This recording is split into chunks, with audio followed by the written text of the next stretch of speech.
السلام عليكم ورحمة الله وبركاته. ازيكم احنا متابعين في الدنيا؟ احنا عارفين ان احنا في موسم البصل بقى وتخزين البصل عشان يقعد عندنا من السنة للسنة. احنا دلوقتي بننقض البصل بتاعنا اللي احنا شاريينه علشان نخزنه. فزي ما انتم شايفين كده بننقض اللي هي مثلا يعني عنقها مثلا طري شوية، تكون فيها حتة مبقعة، لان زي ما انتوا عارفة ان احنا اللي بيبيعولك الشرش على بعضه. فانت بقى بتنقضي بقى الحلوة اللي تعيش معاكي. بننقض الرفيعة برضه اهيت لوحدها، انما مثلا الشرش اللي بحاله اللي هو السليم ده كده، ده بنسيبه بحاله كده، وهوريكم احنا بنعينه ازاي دلوقتي. وبننضف بقى البصلة تكون كويسة، الوحشة بنشيلها على جنب. نستخدمها هي الاول رفيعة، مثلا لو هنخلله لو هنستخدمه في الاول.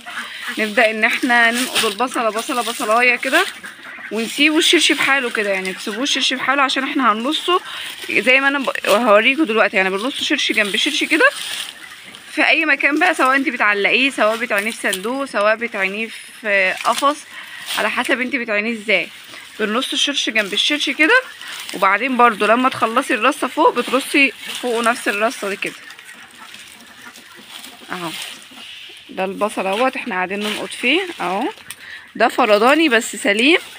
هيدخل في يعني احنا بنعين البصل بتاعنا في بوكس، فهندخل ويتفضى عادي. انما اللي هو زي ده اوريكم انا قصدي ايه.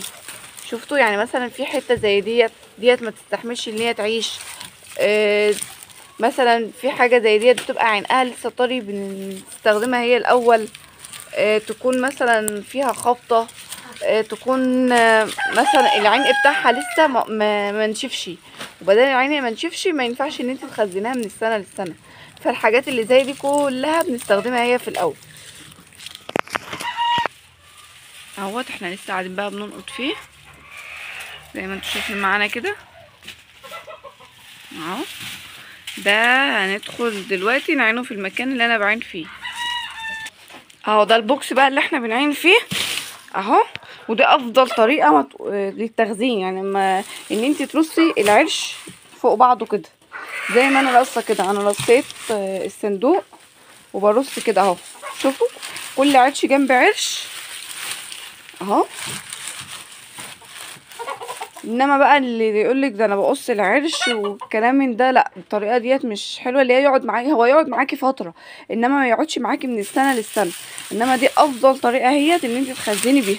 برص العرش جنب العرش كده اهو.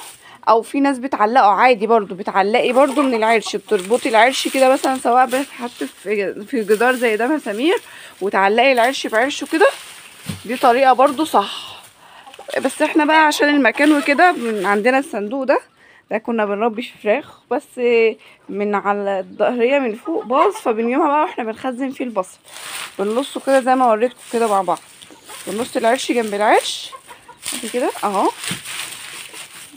واما نخلص الصف اللي احنا رصناه بنرص برضو فوق رص. ايه رايكم بقى في طريقه التخزين بتاعتي؟ لو حد بيخزن زي كده يعرفني في التعليقات اهو. بنرص العرش جنب العرش. شايفين العرش ده عشان مثلا لو في حاجه باظت انت بترصي العرش التاني فوق. لو في حاجه بس باظت او نزلت الميه بتاعتها او حاجه، العرش ده بيمتصه ان هو ما يوصلش للبصله اللي تحتها. فديت الطريقه ديت كويسه جدا في تخزين البصل، اللي هو يقعد معاكي من فتره طويله جدا، ويقعد معاكي للسنه الجديده.